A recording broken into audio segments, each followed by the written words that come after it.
Bangladesh is voting in its first election since the 2024 uprising that led to the collapse of Sheikh Hasina's government after nearly a decade and a half in power and ushered in an interim administration. Now, with Awami League barred from contesting, there are two major political forces vying for victory in these elections. First is the BNP, led by former Prime Minister Khalida Zia's son Tariq Rahman.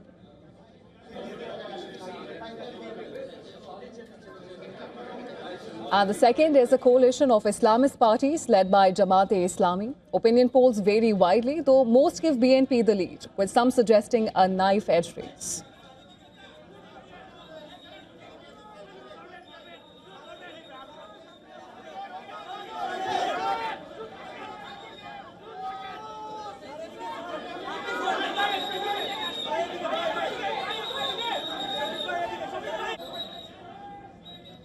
Over 127 million voters are casting ballots to elect 300 lawmakers directly, with a further 50 women chosen from party list. A total of 2,034 candidates are contesting the election. Voting is being conducted across 43,000 polling centres, housing approximately 260,000 polling booths. The voters will also decide in a referendum whether to endorse proposals for prime ministerial term limits, a new upper house of parliament, stronger presidential powers and greater judicial independence. Now, Bangladesh's interim chief advisor Mohammad Yunus cast his ballot at the Gulshan Model School and College polling station in Dhaka. He said the polls mark the end of the nightmare and a fresh start for the nation.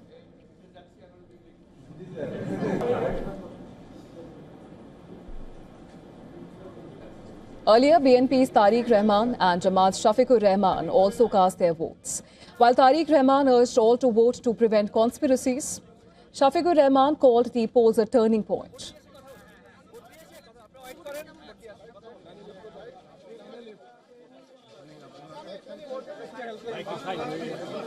It is a turning point, and we are fighting for that point, inshallah. People demand change, they desire change, we also desire the change, inshallah.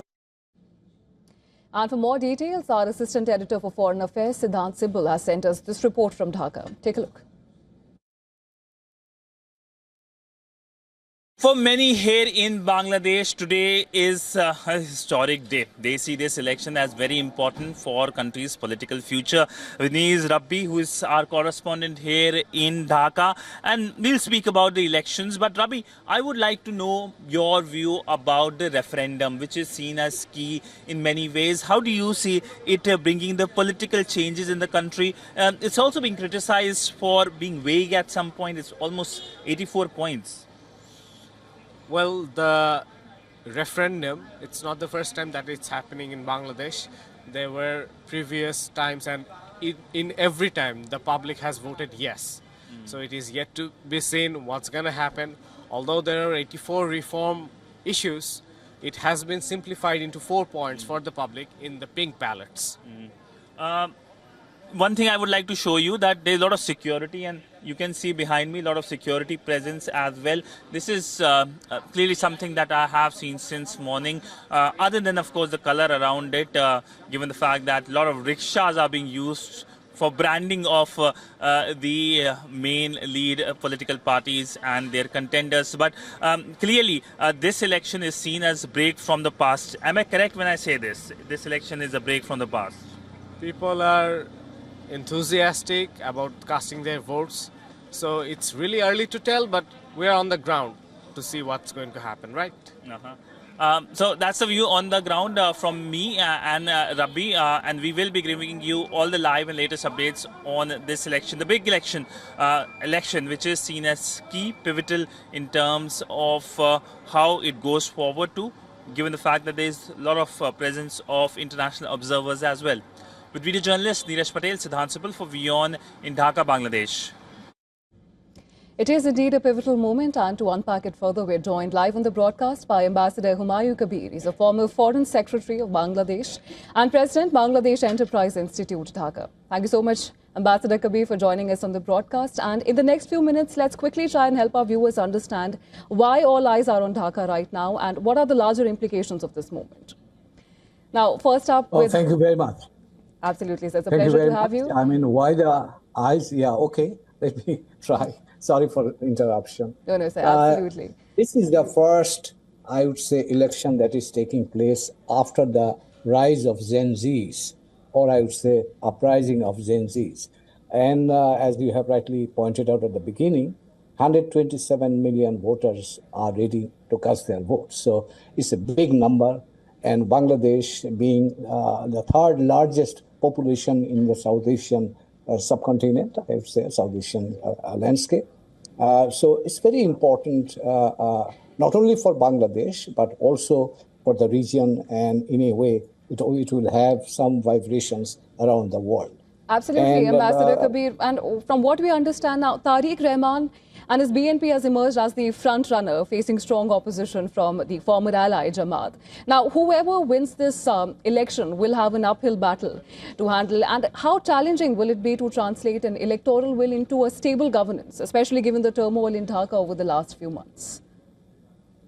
well, let me tell you, the day, I mean, the election day is giving us some preview of how people are going to greet the new government. I mean, I have toured around say a dozen polling stations, and it was absolutely peaceful, festive mood. People are coming, casting their votes, enjoying the day, and so on and so forth. So I think if the leadership or the next government can really address the concerns of the people, give them an opportunity to contribute their voice in the decision-making process, as has been demanded by the younger generation, I think in that case, whatever challenges come up, I think the government would be able to somehow try to address them. But we must also understand that Gen Z, I mean, that really brought in the change that has now culminated in today's election. They are a generation with a huge aspiration. They want accountable governance, and they want Bangladesh to stand on its own feet with a sense of dignity, equality, and be a responsible partner with the international members. Of course, we'll have to see how the government is going to address the aspirations of the Gen Z. But alongside the parliamentary vote, Bangladesh is also holding a referendum on the July Charter. And Chief Advisor Mohammad Yunus has called on the voters to turn out in large numbers and make this the birthday of a new Bangladesh. Now, having said that, the voter turnout was roughly 33% till midday. How do you interpret that? Well, two things I would say here. Number one is what Professor Yunus has said. I mean, not only that it is he who has said that, but I think that there is a genuine feeling in the country that we are making a departure from the past, I would say, bad experience. So we are looking forward to it, but we have to do a lot of things to make it happen. Up until 2000, I would say 12 noon, 33% vote was cast out of 32,000 polling centers of the total 42,000. So my sense is that as what I have seen myself and other reporters are also reporting, it looks like that at the end of the day, 60 plus percentage of voters will be able to cast their votes, and I think it might go a little up. On the referendum question that you have said, there are two things happening here.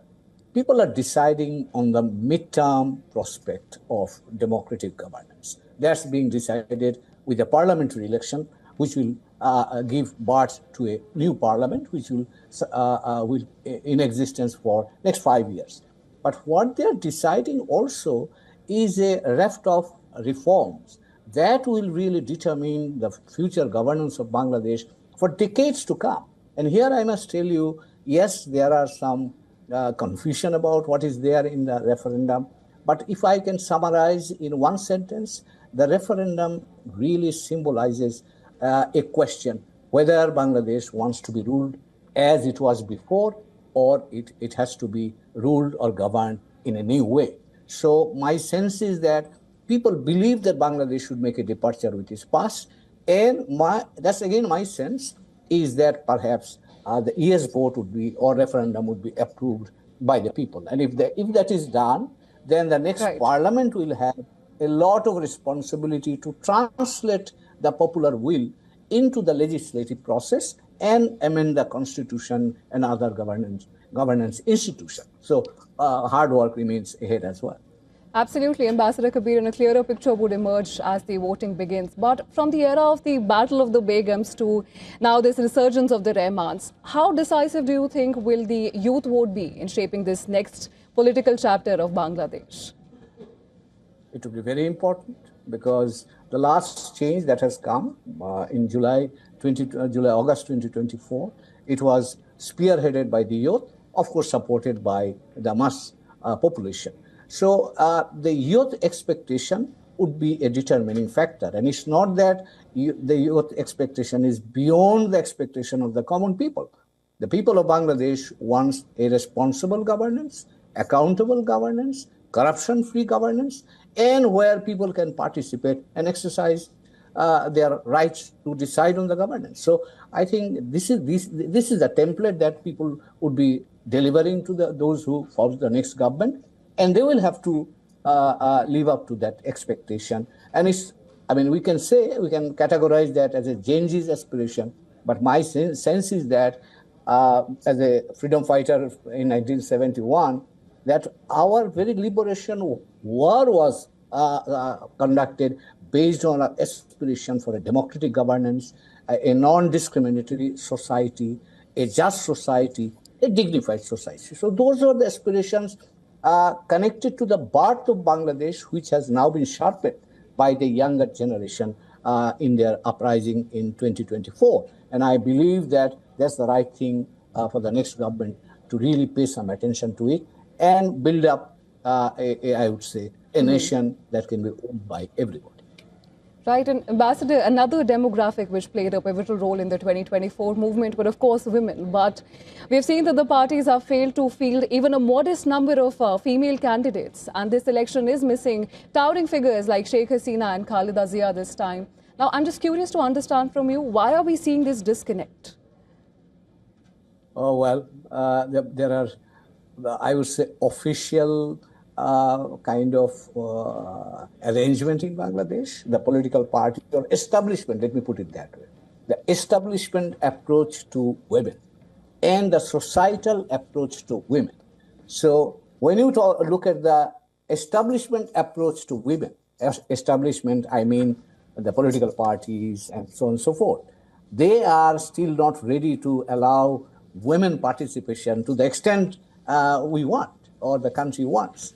But on the other hand, if you look at the societal perspective or societal dynamic, the women are participating. And today, not me, your reporters will also report, huge number of women came to cast their vote. And by the way, they are half of the total voters. So they will, youth and women, these are the two factors that will today decide who gets elected and who forms the next government. Absolutely, Ambassador Kabir. We'll have to wait and see how the situation develops. But for now, thank you so much for joining us in the broadcast and being so articulate, and for the insights that you've shared with us and our viewers. Thank you very much.